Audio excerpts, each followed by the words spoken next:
दोस्तों एक लड़का होता 9 साल का। वह लड़का खेलते हुए जैसे ही अपने घर में घुसता है, वह देखकर हैरान रह जाता है कि उसके घर में से कुछ अजीब तरह की आवाज़ें आ रही है। वह परेशान है कि ये आखिर आवाज़ किसकी है, कैसी है। वह लड़का अब आगे बढ़ता है और अपने मम्मी पापा के बेडरूम की तरफ झांककर देखता है।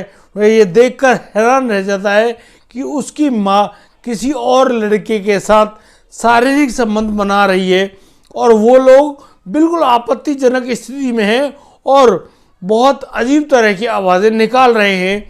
उन आवाज़ों को सुनकर वह लड़का बिल्कुल हैरान रह जाता है, दुखी हो जाता है, परेशान हो जाता है और वह अब उसी परेशानी में जोर से बोलता है, मम्मी आप क्या कर रही हो। और दोस्तों जैसे ही उसकी माँ उस आवाज़ को सुनती है, उसकी माँ हो जाती है पानी पानी। और दोस्तों उसके बाद वह जो माँ है वह अपने बेटे से पूछती है कि तुमने क्या देखा। तो वह लड़का कहता है कि मैंने देखा कि यहाँ तुम नीचे लेटी हुई हो और तुम्हारे ऊपर एक लड़का लेटा हुआ है जो कि हमारा पड़ोसी है। दोस्तों यहाँ पर वह महिला हक्की बक्की सी रह जाती है।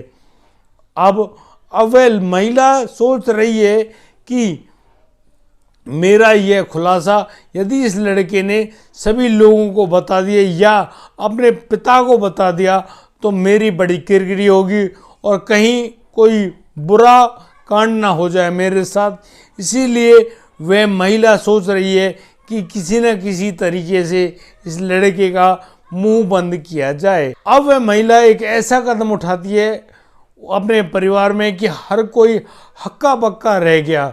दोस्तों आइए जानते हैं पूरी घटना में क्या क्या हुआ है। नमस्कार, आदाब, सत श्री अकाल दोस्तों, मैं भीषम प्रकाश स्वागत करता हूं आपका हमारे YouTube चैनल किस्से क्राइम के। और दोस्तों पूरी घटना की जानकारी के लिए आप बने रहिए हमारे साथ वीडियो में अंत तक। और दोस्तों अभी तक आपने इस चैनल को सब्सक्राइब नहीं किया है तो आप हमें सब्सक्राइब कर लें और नोटिफिकेशन बेल को दबाना बिल्कुल ना भूलें, क्योंकि एकदम सच्ची खबरें हमारे चैनल में ही आती हैं। दोस्तों आज का बेहद ही हैरान करने वाला मामला सामने आया है उत्तर प्रदेश के बिजनौर से।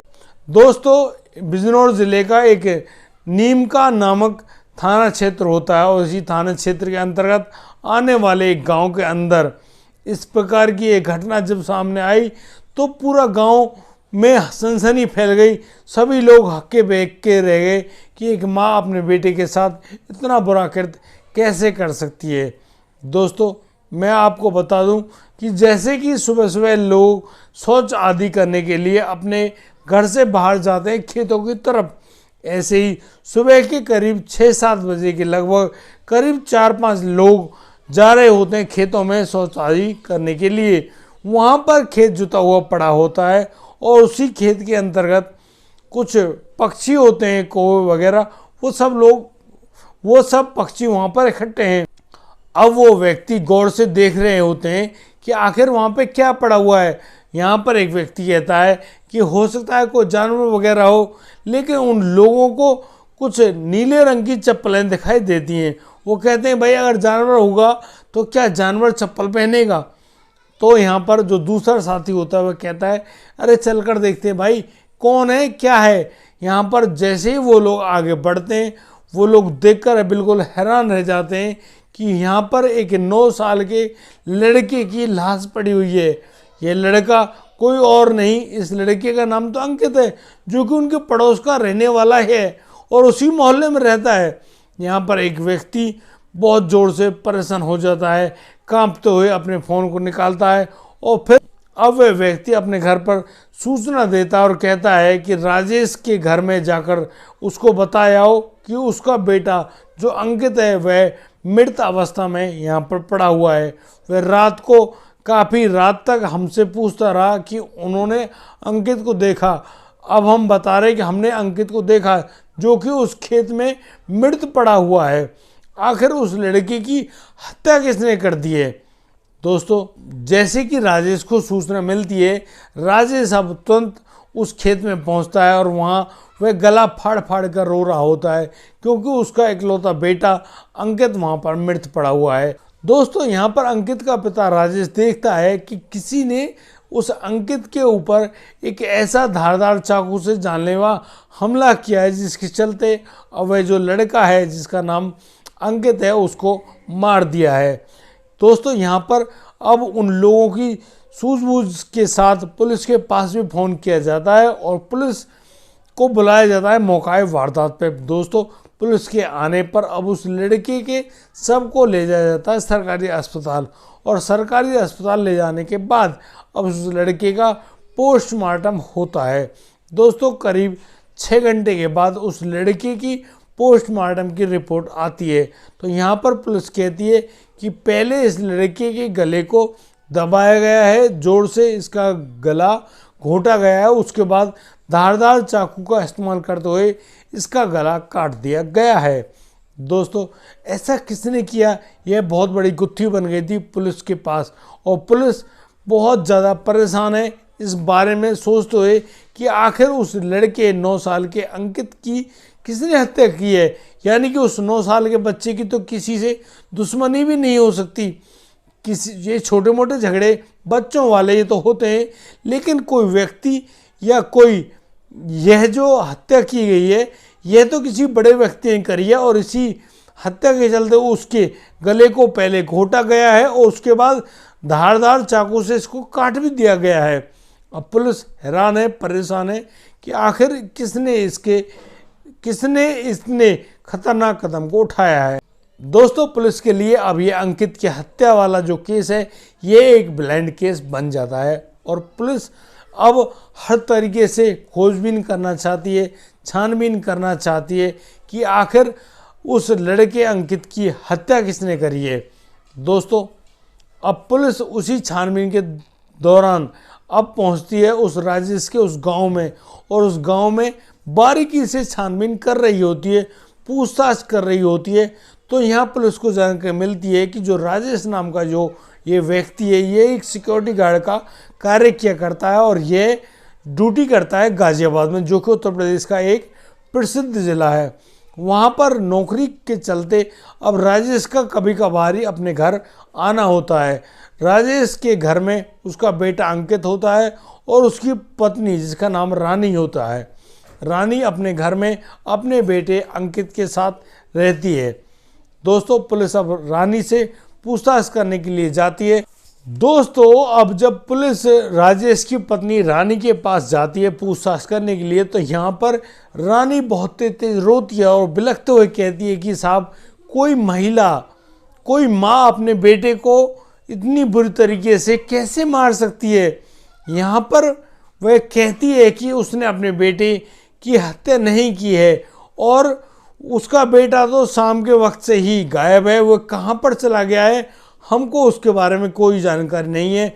मैं पूरी रात अपने बेटे को ढूंढती रही, रोती रही, परेशान होती रही, लेकिन किसी ने भी मेरे बेटे अंकित के बारे में नहीं बताया। मुझे क्या पता मेरे बेटे का कौन इतना बड़ा दुश्मन निकला है। दोस्तों अब पुलिस यहाँ से भी मायूस होकर लौट आती है। अब पुलिस के पास ना तो कोई सबूत है, ना ही कोई लीड है जिससे अब आगे पुलिस कार्रवाई कर पाए। दोस्तों इसी बारीकी से छानबीन करने के दौरान अब पुलिस को जानकारी मिलती है कि आप लोग गांव में आइए, और गांव में एक लड़का है जिसका नाम भोलू है, उससे जानकारी लीजिए। भोलू आपको बहुत सारी बातें बता सकता है। दोस्तों अब पुलिस इसी छानबीन के चलते उस गांव में पहुंचती है और वहां पर भोलू नाम के एक लड़के से पूछताछ करने के लिए उसके पास जाती है। तो पुलिस ये यहाँ हक्की बक्की रह जाती है। जो लड़का भोलू है वह मानसिक रूप से विक्षिप्त लड़का है, उसको ना बोलना आता है ना बताना आता है, वह कुछ भी नहीं बता रहा होता है, ना ही उसको कुछ मालूम है। उसकी स्थिति को देखकर पुलिस अब सोच रही है कि आखिर किसी व्यक्ति ने हमको बेवकूफ़ बनाया है और इस लड़के भोलू का नाम दिया है। दोस्तों पुलिस यहाँ से भी लौटकर वापस आ जाती है, क्योंकि भोलू तो मानसिक रूप से परेशान और कमज़ोर लड़का है, उसको ऐसा कुछ भी नहीं मालूम।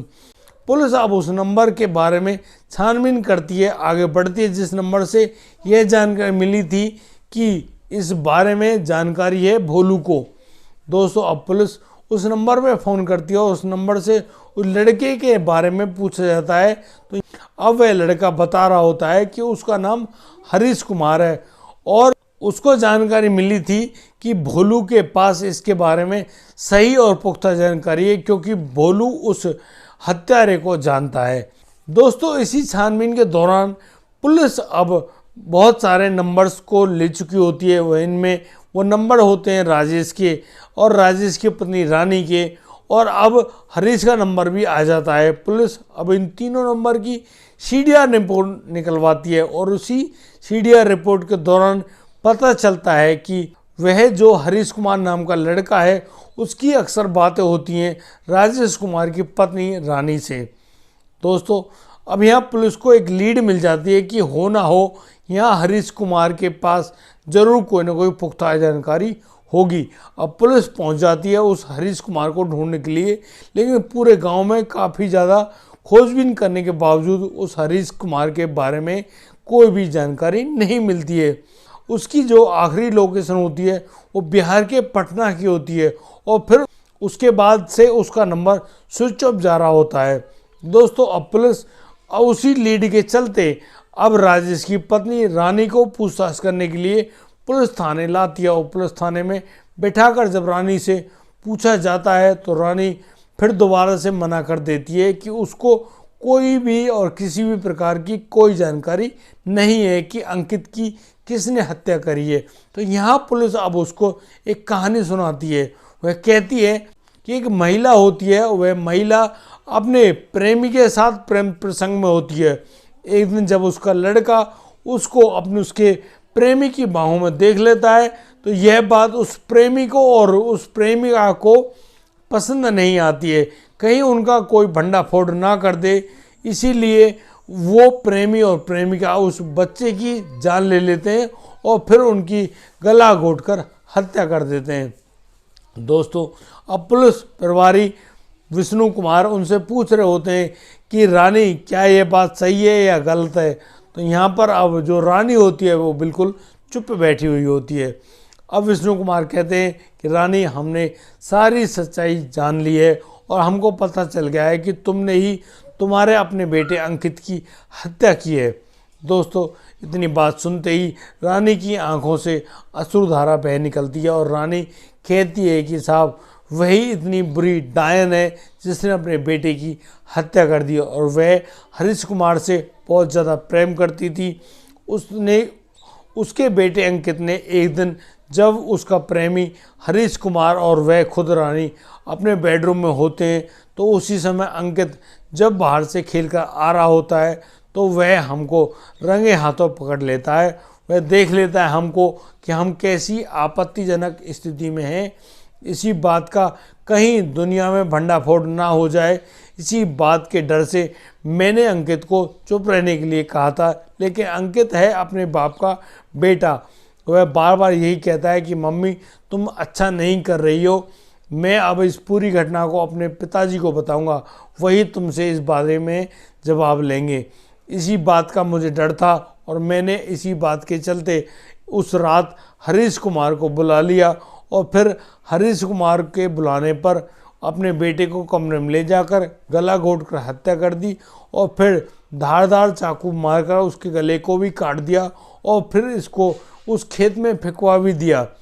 दोस्तों, इसी साजिश के चलते जब उसके बेटे का शव उस खेत में फेंक दिया गया, उसके बाद वह अपने पति के पास फ़ोन करती है रात को करीब 8 बजे के लगभग और कहती है कि हमारा बेटा अंकित अभी तक घर नहीं लौटा है, वह कहाँ पर गया है। इसी बात की सूचना पाकर उनका पिता भी लौट आते हैं गाजियाबाद से घर पर और वो अब जगह जगह पर ढूंढ रहे हैं, पूछताछ कर रहे हैं कि अंकित को देखा है या नहीं देखा है। लेकिन मैंने और हरीश ने मिलकर अपने ही बेटे अंकित की हत्या कर दी है और उस सबको उस खेत में फेंक दिया है।